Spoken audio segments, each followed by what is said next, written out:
Great afternoon, everybody. I'm Sal Salazar, proudly serving as the DEIB Committee Chair. On behalf of SHFM, I'm thrilled to welcome you to Conversations That Matter. Before we dive into today's session, just a few housekeeping notes.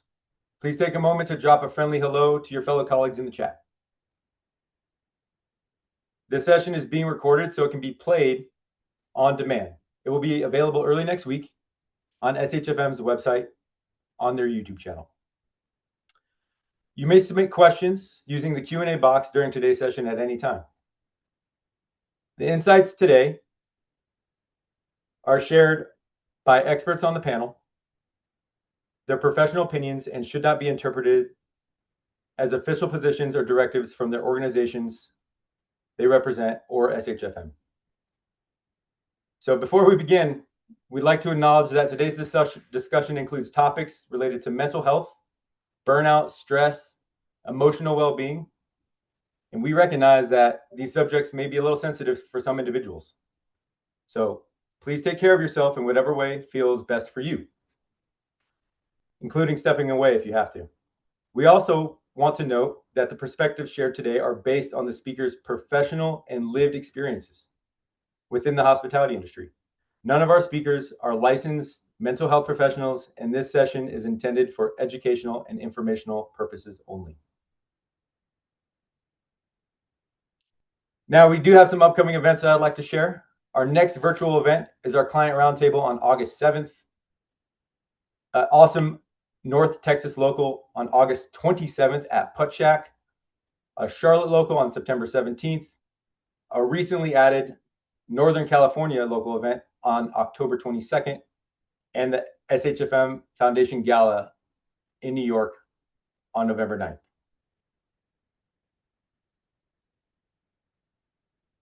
I also want to take this moment to remind everybody to please register for the SHFM National Conference on October 6th through 8th in Chicago at the legendary Palmer House. From energizing speakers to high-impact networking, every moment is designed to spark connection and turn insight into action. So please register and book your hotel room now.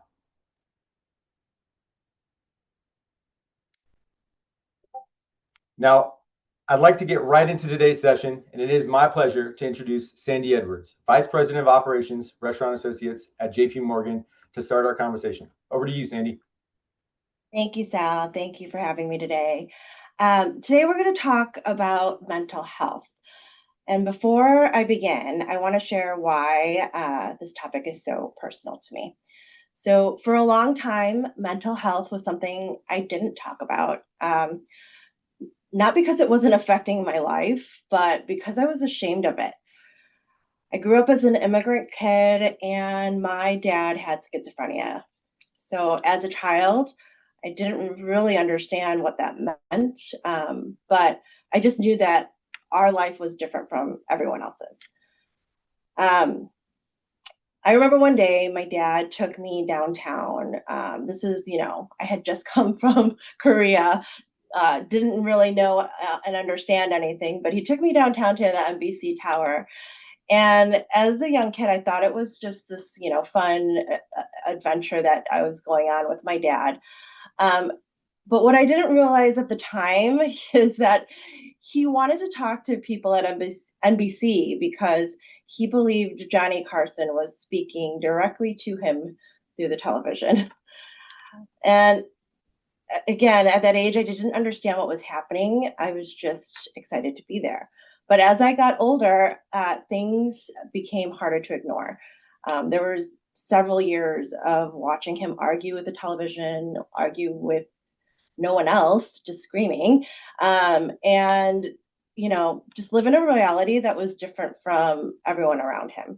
And that's when I realized my dad wasn't like other dads. And then I became ashamed.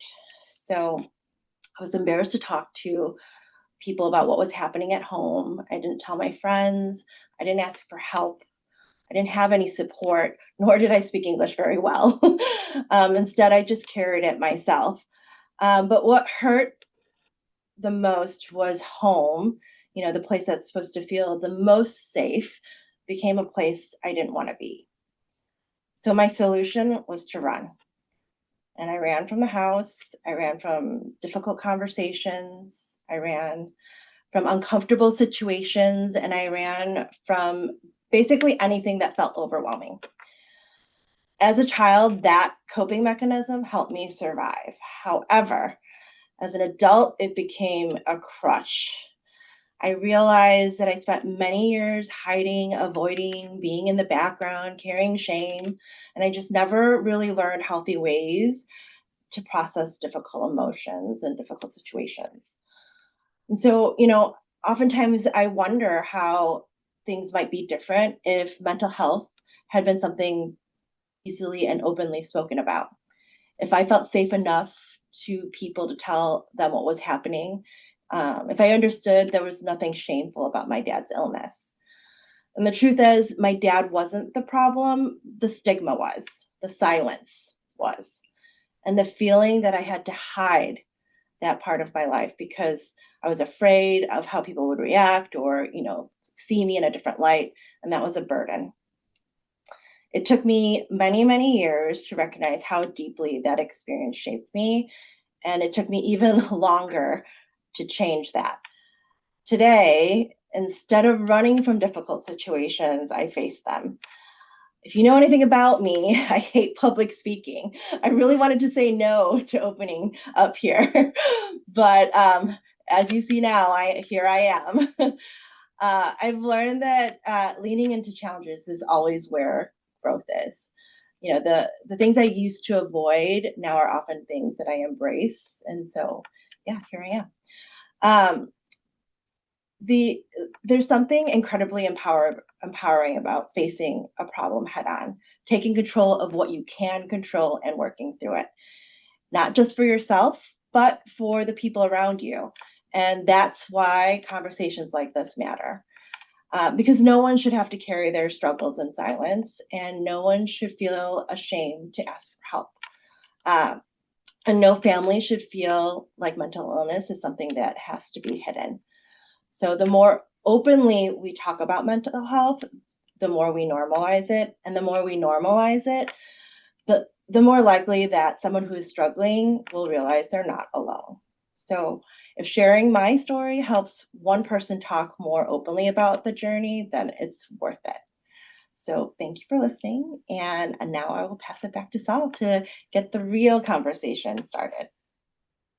Thank you, Sandy. That's a powerful story, and I hope that resonates with a lot of folks on the call. Again, thank you to everyone for joining us today. As hospitality professionals, our entire world is built on the art of taking care of other people. We are taught to anticipate needs before they happen. We orchestrate unforgettable experiences. And when the pressure mounts, we default to that golden industry rule: the show must go on. We're incredibly good at making sure the guest and the clients are happy, but historically, we haven't been quite as good at checking on the person standing right next to us on the line or in the office or even on a call. We've normalized this badge of honor that comes with exhaustion, and we've treated, crying in the walk-in as an industry rite of passage rather than a cry for help. But here's the truth. Human beings are not machines or AI chatbots. You cannot pour from an empty cup, and you certainly can't serve great hospitality if your internal programming and system is running on fumes. So today isn't just about checking a box or telling you to just stress less. Today is an honest, human-centered conversation about turning the world-class care we give to our clients inward towards our own self and our teams. We're going to do our best to demystify burnout and break down the invisible barriers of anxiety and depression in our workspaces, and maybe walk away with a few resources that you can actually step in and support a teammate who is struggling. To help us break this down, we have an incredible panel of industry leaders who have lived these pressures from every angle. From fast-paced corporate kitchens, operations, and global sustainability systems to high-stakes entrepreneurship and frontline advocacy, let's take off the hospitality armor for the next 45 minutes and create a safe space for some real-world dialogue and talk about how we build supportive cultures within our industry. I'd like to introduce our panelists.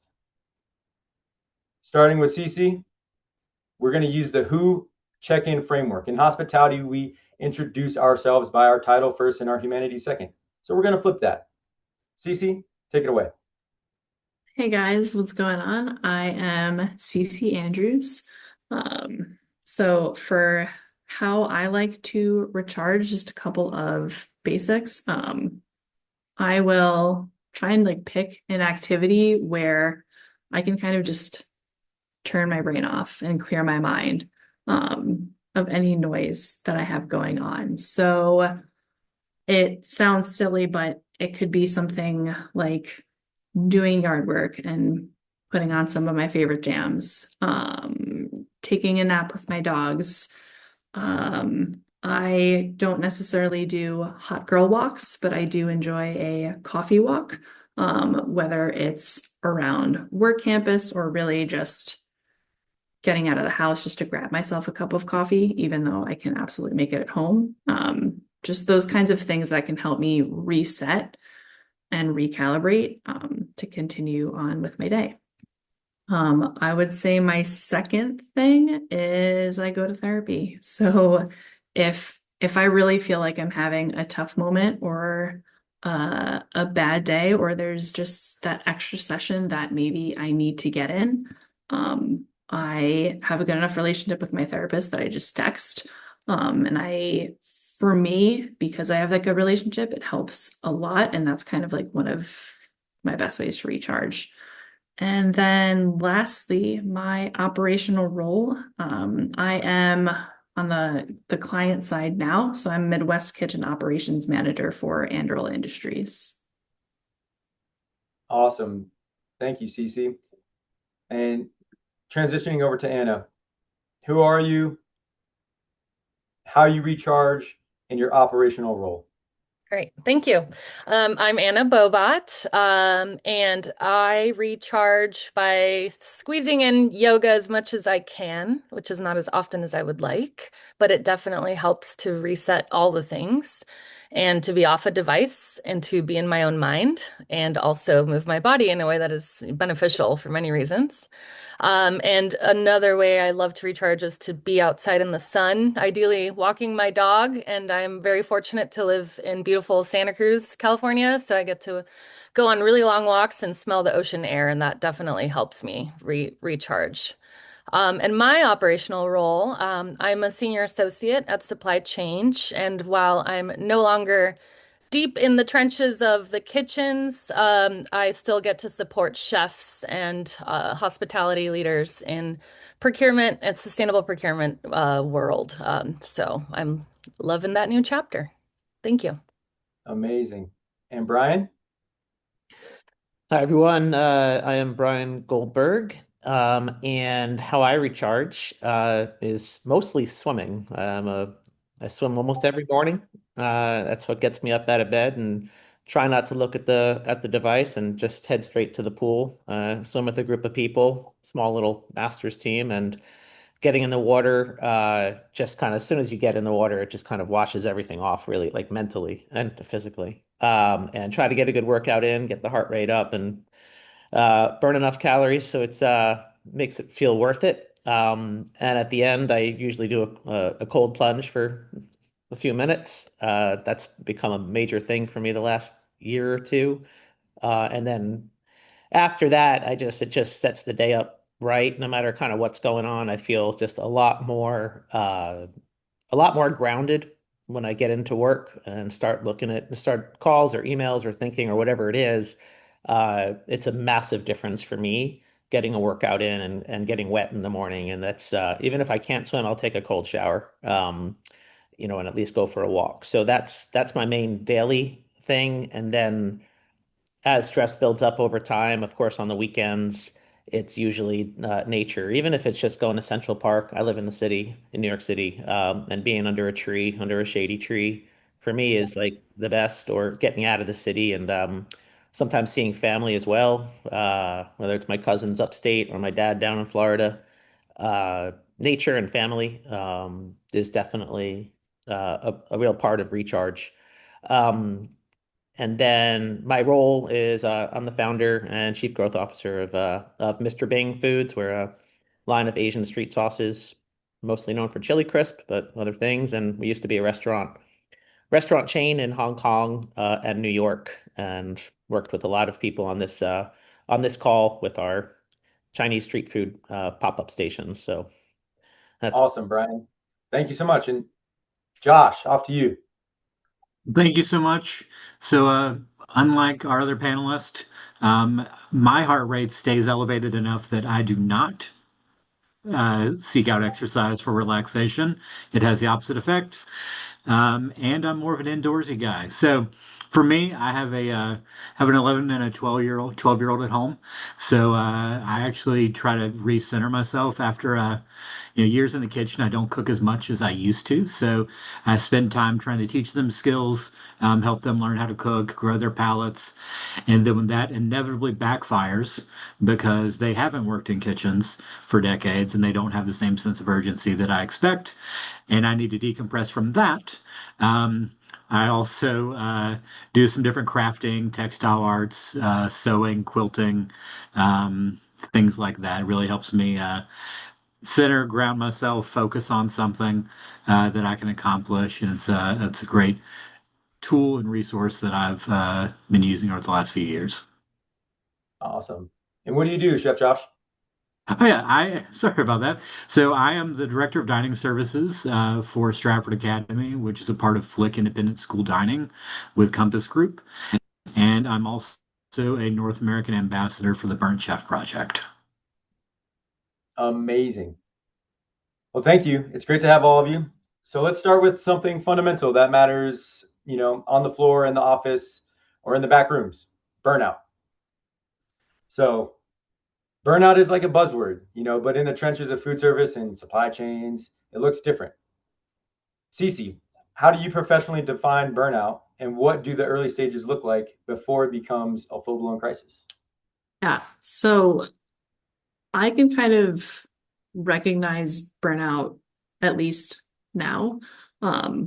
But for me, it kind of feels like moving a little bit towards indifference, maybe a little bit less happy. I'm not necessarily sad or mad. I just feel in general a little bit less. And I can really see it when maybe I'll do less of my normal routine. And like my goal, at least now, once I can start to see that, as I can see it, I guess, kind of get worse, or I feel worse, I really do my best to try and figure out like why this is happening, what's happening, and work to move out of it. I think reason being is I've definitely been in like a set of burnout. I think when I first had separated from my now ex-wife and didn't realize it until I was probably at work 12 hours, taking work home, would maybe stay up for another 5, and really just worked. And when I realized that, I was like, hey, I need to break from this and I don't want to work so much. How do I put my phone down? How do I put my laptop down? How do I actually decompress? I found that it was actually very hard to do that. So I really am very conscious of it, and I try and do my best to catch it, just because I have seen that it's really easy to fall into that routine. It's a lot more effort to push out from it. And kind of similar to what I mentioned earlier about recharging,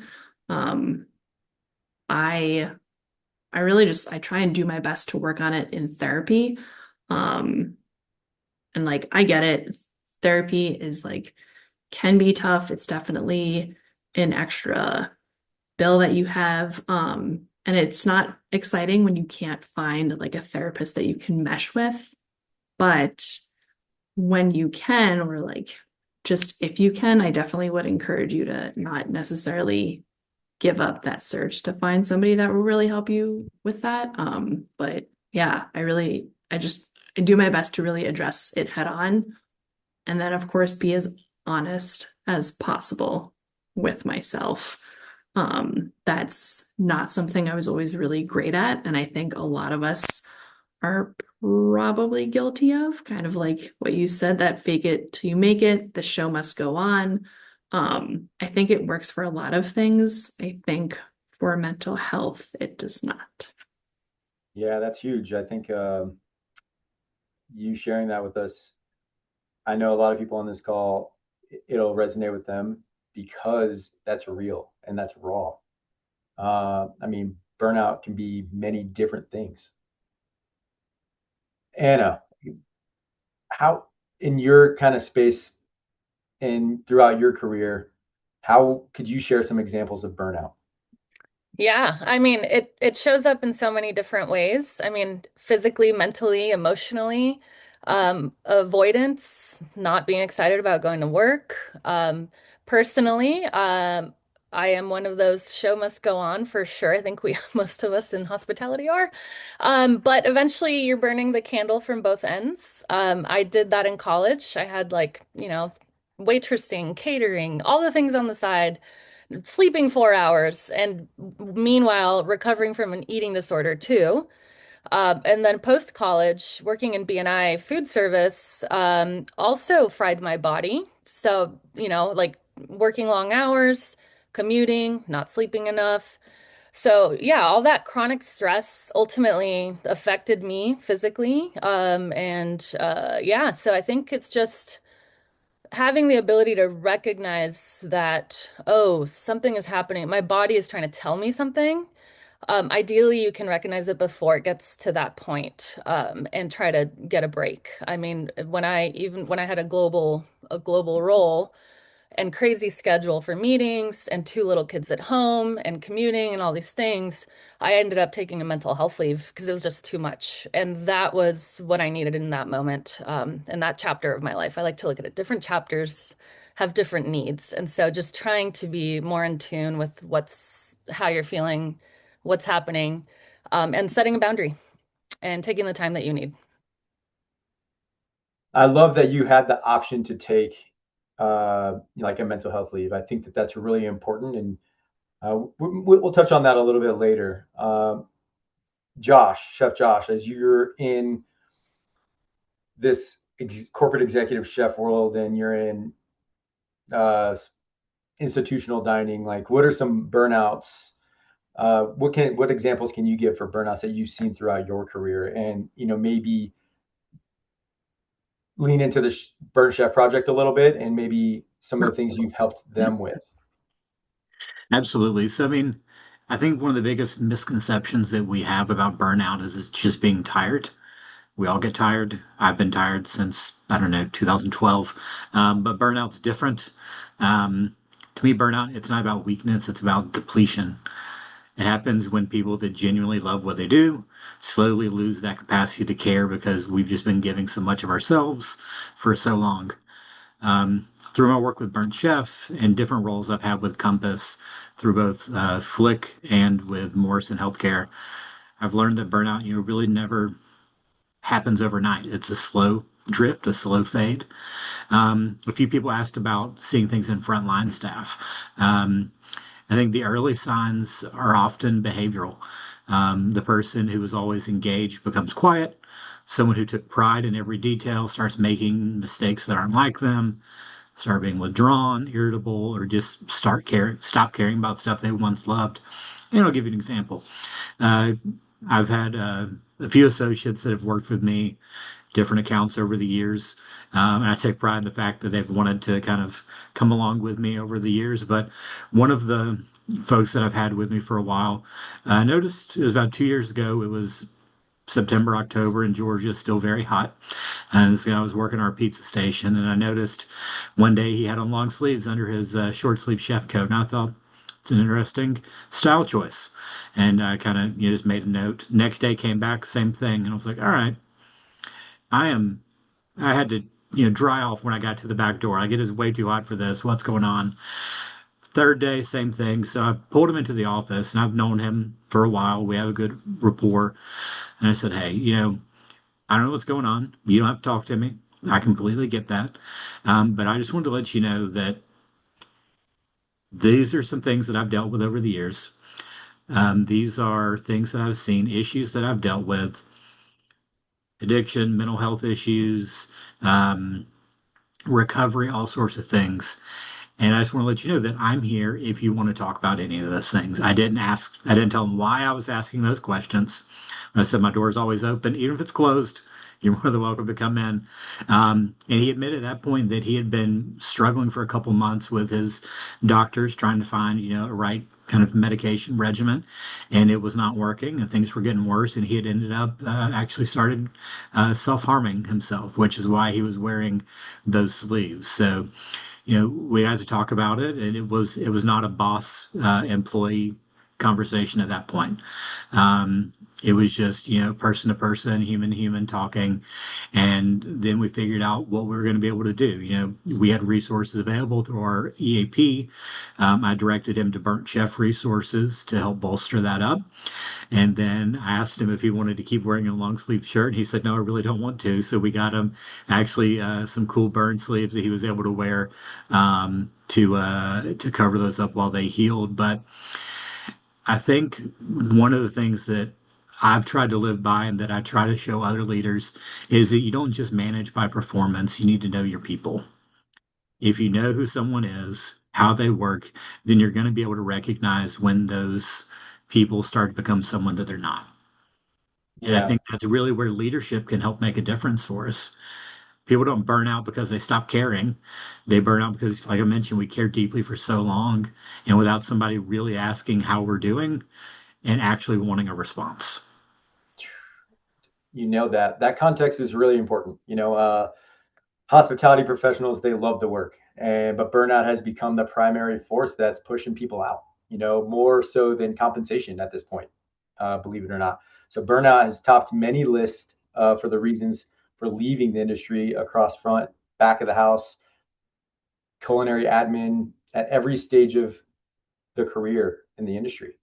But the good news is I still see a future in hospitality, and people still see a future in hospitality. They simply just want workplaces that support healthier learning and growth. So like I'm glad that you could recognize that, and you stepped in. Um, we often talk about hospitality as an industry of passion, as I just said, and we do it because we love the food, we love the people, we love the energy. But historically, the industry has used that passion as somewhat of a currency to justify overwork, poor boundaries, and burnout. So, Brian, how do we shift from a culture that exploits passion to one that actually sustains it? I think, I mean, from my perspective is, as an entrepreneur, right, who uh, didn't grow up as a chef, but started a food brand and a food business and with a real passion for what we do with all the experience we had in Asia and trying to we first brought it to Hong Kong and then to New York and uh, with no restaurant experience, right? And just like a vision and a view and a real passion for the food and making people happy with what we were doing, um, and building that up and having it fail once, first in Hong Kong, building it up bigger in New York, with 6 locations and having that all fail at the beginning of COVID. It's a real hurt, a real hit on your identity, especially when you're a founder, right? And having to deal with that and try to separate yourself from your brand or what you're doing from who you are as a person, but it's so tied in. And there's a big shame that comes from it. But and as we pivoted, now we're in the sauce business, but there's still that it's a massive amount of passion that we're doing, and you want that team to feel that. But if you lose sight of the human aspect of it, both for yourself and your colleagues and your employees, then things could really go off the rails, which I've seen happen and experience a few times. But I've been very fortunate to have just a really great support network, family, friends, and actually really great employees, a co-founder, mentors, coaches to help sort of step back and take a break sometimes.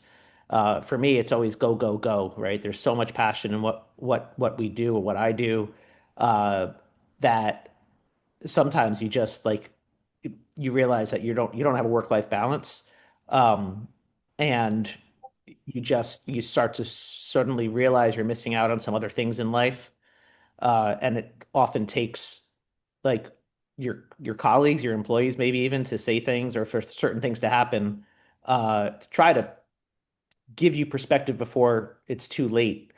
Um, so it's a different perspective, I think, being an entrepreneur, but it's still very much in the hospitality space. We're in the kitchens all the time, and uh, in the industry, we're part of the ecosystem.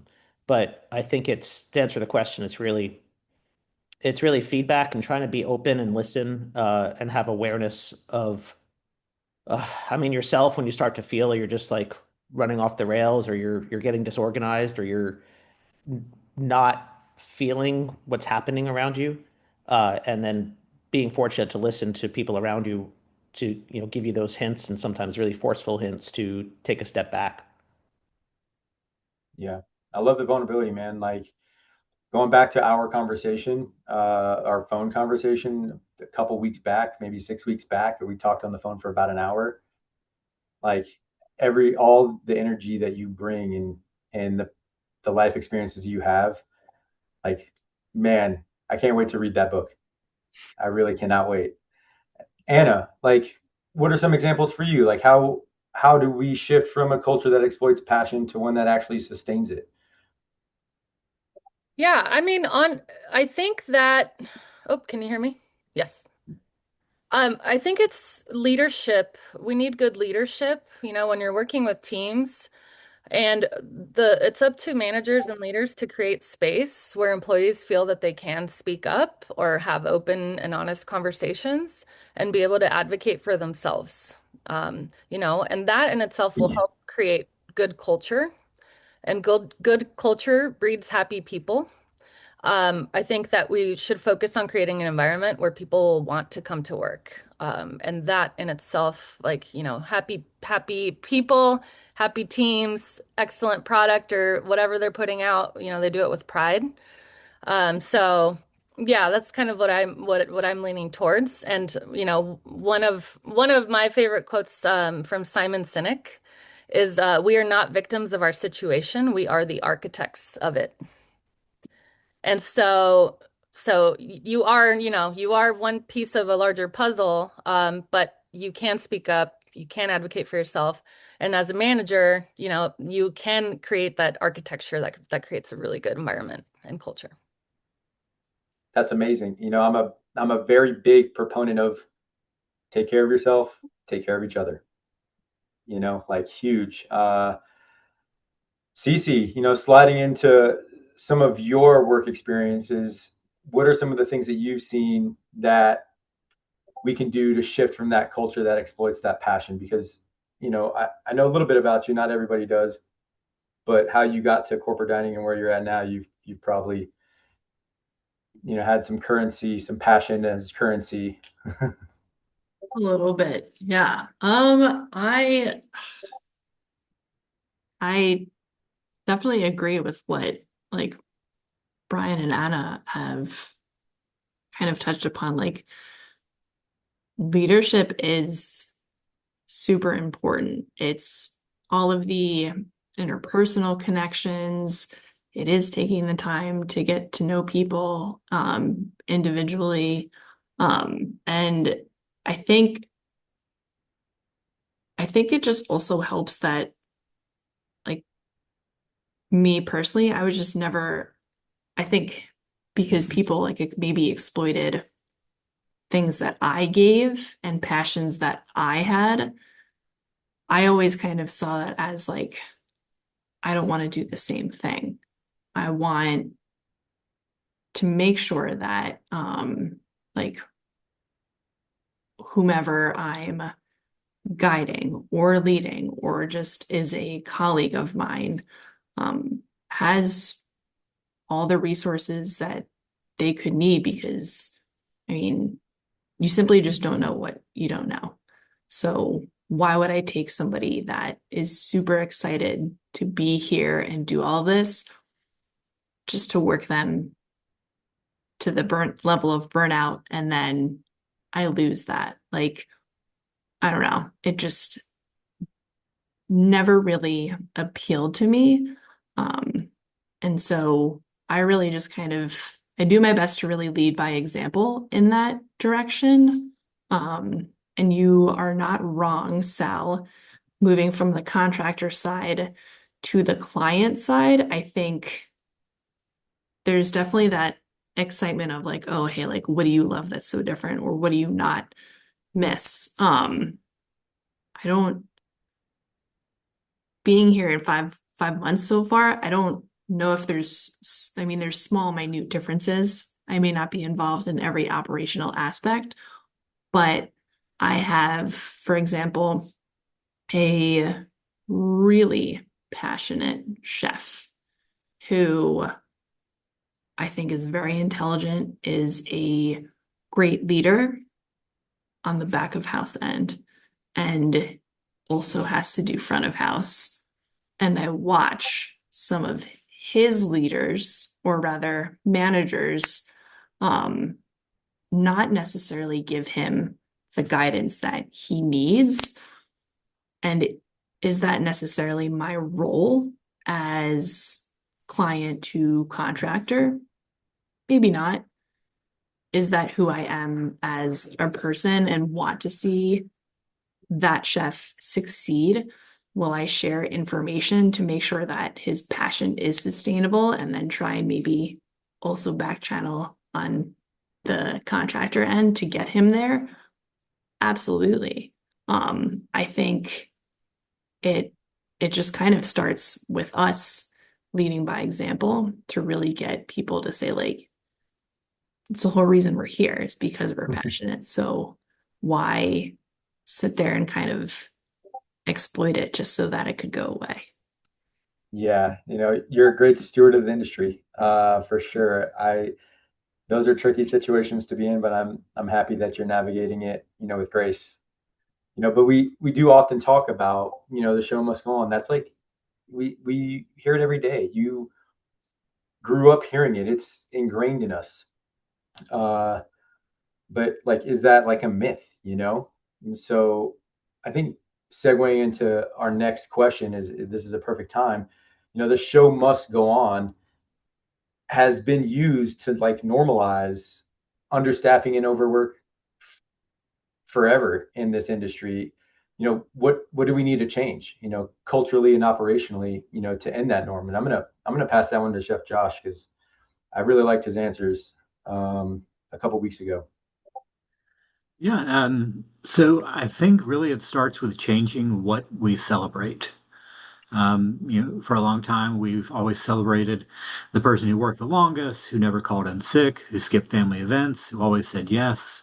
We call that passion. And I think we've all had those periods of passion in our lives. But what I've come to realize is that passion and self-sacrifice aren't the same thing. The goal shouldn't be to find people who are willing to burn themselves out for the job.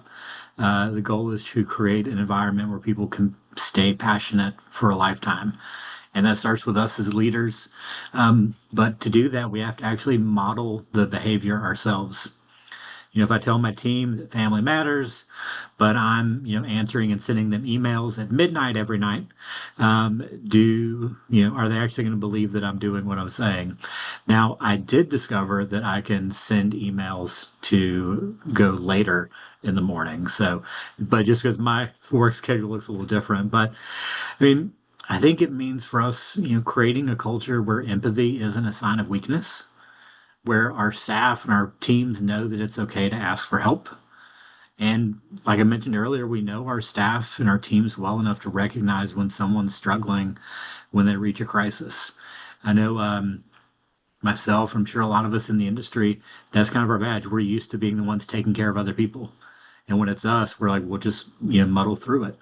So we've got to be able to see that in other people. And I think one of the things I've learned over the years, and especially with my time with the Burnt Chef Project, is that people aren't leaving the industry because they stop loving hospitality. They're leaving because they believe the job isn't loving them back. And I know the pandemic did a big number on that. But, as leaders, we really have the opportunity to make that change. When we build trust and create personal relationships with our teams, um, we care about people beyond just what they produce. We don't diminish passion, we're helping sustain it. When we trust, when we create those real connections, and care about people, or yeah, we help sustain it. But I mean, No, because I totally understand, yeah, man, for sure. And I think that really highlights how deep the problem runs sometimes in like a systemic industry. And like these problems or how deep rooted they are. Uh, Anna shared a couple things with me yesterday when we had a quick catch up after she got back from vacation. And so I'm going to toss this one over to her because I think she had some really awesome things to say. What do we kind of need to change culturally and operationally to end that norm that the show must go on as somebody, has been open about taking, a leave. Anna? Oh, I don't remember what I told you yesterday, but similar to Sandy's situation. Yeah, I mean, advocating for yourself, yes, I was fortunate to be able to take a mental health leave, but I only explored that avenue because my manager was the one who advocated for me. And Amazing. noticed, yeah, like I was, emotional. I was like not focused in meetings. He could tell something was up, and he created that environment for me to be able to be vulnerable and acknowledge that, like, yeah, you should take some time away. It'll be good for you. It'll be good for, like, we will be okay. It's just a job. And it's like, reminding yourself that it's just a job as well. And like you only get one body. And that's why it's so important to like if the person themselves are not recognizing that a break is needed or a reset is needed, then I think I forget who mentioned it earlier, that the folks around you also can, like, if you have that environment where folks are able to speak up, then your teammates would be able to help you out. So Yeah. And yeah, I mean, you couldn't have said it any better for sure. I think transitioning to Brian here for a little bit because he has done, you know, this operational chef role into CPGs. What's a myth about the show must go on that you want to share with us, Brian? I feel like you have your pick of the litter because of all of the experience that you have. Um, what do we need to change? Well, I think, I mean, one thing that's really helped me through some really hard times in this industry has been the community network, the community associations and organizations that I'm a part of. In New York City, the New York City Hospitality Alliance has been fantastic, and in CPG and food service, there's the Naturally New York community. There's SHFM, of course, um, and being like proactively part of that, not just as a founder, but for the people, like bringing my people in my company along to those events, right? Or inviting some of our customers and operators to go to those things. I think being part of the community has been uh, a really helpful and supportive thing. You're not in this like alone, right? Especially in the founder part, entrepreneur part, and how much you put into it emotionally, financially, and everything. That's definitely a smaller group of people that most people who have a job, who have the corporate safety net, who have a lot of that stuff and all the benefits. Not that it's an easy job either, right? But it's definitely a unique situation being the founder or an entrepreneur, and you really need that support network, just like everyone else does. And being open about that, sharing that, and yeah, and not being afraid to ask for help, not being afraid to say like I need to step away. Can someone else do this for me while I'm away? It's not easy to do, but you have to do that. It comes along with delegation. It comes along with good leadership. But I think being open to help and just listening more. Yeah. So. Excellent, excellent points. And I often say that we learn to advocate for ourselves last, and like that kind of stinks sometimes. Like, and I love a lot of the younger generation. They're advocating for themselves first, which I love. They're saying things like right off the bat, like, I need this, or this is a non-negotiable, and like I love that. How generations have evolved in hospitality. Um, it's really remarkable, and it's fun to watch and be part of. I do have some rapid fire questions for the panel. And so we're kind of going to transition into a little bit of that. And, again, let's keep up this momentum. Short answers, big truth bombs, and Brian, I'm going to stick with you. What is the ultimate non-negotiable trait of a supportive employer or workplace leader? Oh, wow. Uh, and I have not always been the best leader, so I just want to say that, but I'm very fortunate to have a co-founder who helped, fills in for where I am. I come up short sometimes, but I've learned from that and from mentors, I think, and from hearing from our staff. But it's very much about, well, I mean, it's cliche, but it's you gotta listen more. You have to have that forum. You have to create that environment where feedback can flow more freely without shame or embarrassment or fear of repercussion, right? Hell Um, yeah. I think that's, yeah. No, that's huge. Like huge. Yeah, I think that one's going to sit with a lot of people for sure. Chef Josh, what is your absolute go-to personal boundary or decompression ritual after a big project or a grueling week? Yeah, I touched on it a little bit, but I mean, over the years, the higher you get in kitchens, the less you cook. So, starting out, I could get to the end of a shift, and I went to pastry school or culinary school for pastry. So, here's a dozen cakes. Here's 10 speed racks of, cookies or pies or whatever it is that I made. And you could see what your work produced over a period of time. And it was cathartic in a way. But over the years, that has kind of taken a back seat. It's hard to say, hey, look at all those spreadsheets I did today. I was on 16 Teams calls today. It's been really productive. That's a little harder to do. So, one of the ways I mentioned, I picked this up from some people that were actually working through CPTSD therapy, and it was quilting. And I don't know if part of it is stabbing something 1,000 times a minute, which may be the opposite of what we're trying to do, but it is cathartic. And so I go through there and I make stuff, and sometimes it works out and sometimes it doesn't. But it gives me an outlet to produce and actually see, hey, this is what I've made with my time and effort that didn't exist before. And that's a part of the industry that I loved that I don't get to experience as much. And now we get to give, most of the gifts that we give are handmade. And I even got little made with apathy tags to put on them because the made with loved ones were not an appropriate label for me to put on those.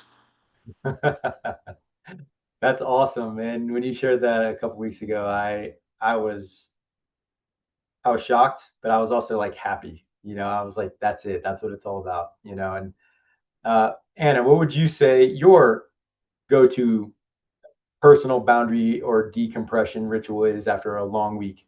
I put away the laptop and the phone and do fun adventures with my kids. I have an 8 and a 5-year-old, and I call it let's go have an adventure. And it's gotten to the point where my 8-year-old is every day asking me, like, what fun thing are we gonna do today, Mom? And I'm like, ah, now they expect it every day. But we live in Santa Cruz. We love to go to the boardwalk. We turn into little kids and go and have fun, and that like completely helps. That's awesome. And the goal is to stay young as long as possible. You know, uh, one of many goals. Cece, what would you say is the biggest myth about the hospitality industry's culture? Ooh,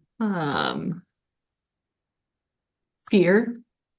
I think that fear creates like the best work environment or else. And that it's just simply not true. I think you can and you will always find something better. Find a leader over a poor manager. And I would say the earlier you learn that in your career, the better. Praise. Yes, absolutely. And Brian, As an entrepreneur and a business owner, what is the ultimate non-negotiable trait of a supportive employer or workplace leader? Yeah, I mean, I think I sort of mentioned that before. Is the listening and the Yeah. ability to create that environment for open flow convo.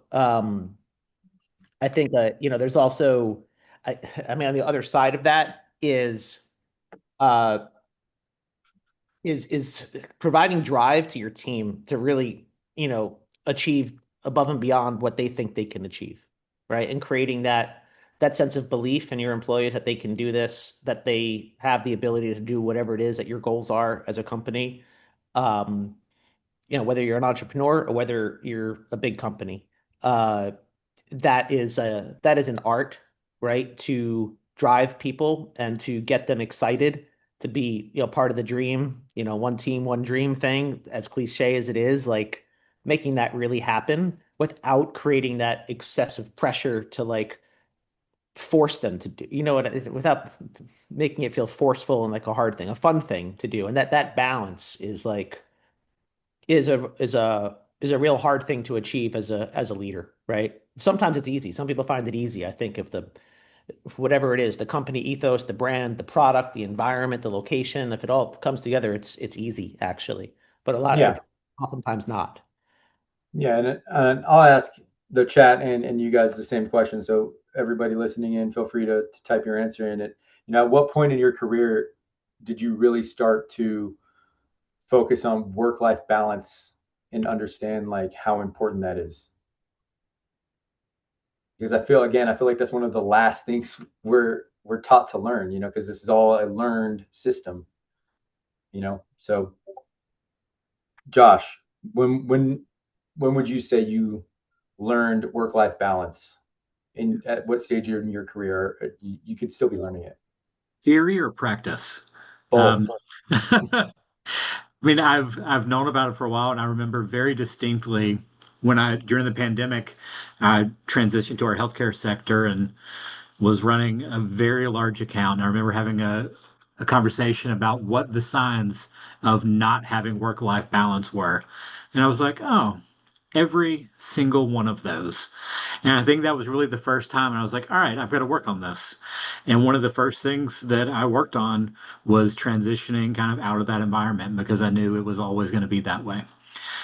So I was able to get into another sector that was a little more conducive to, having kids at home and wanting to have the ability to have, time when I need it. Um, but it's still a work in progress. Right now, have been helping open a new account for the last 4 weeks, and it's been a lot.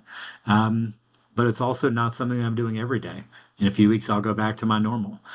So it's still something I'm working through, but I'm a whole lot better than I used to be at it.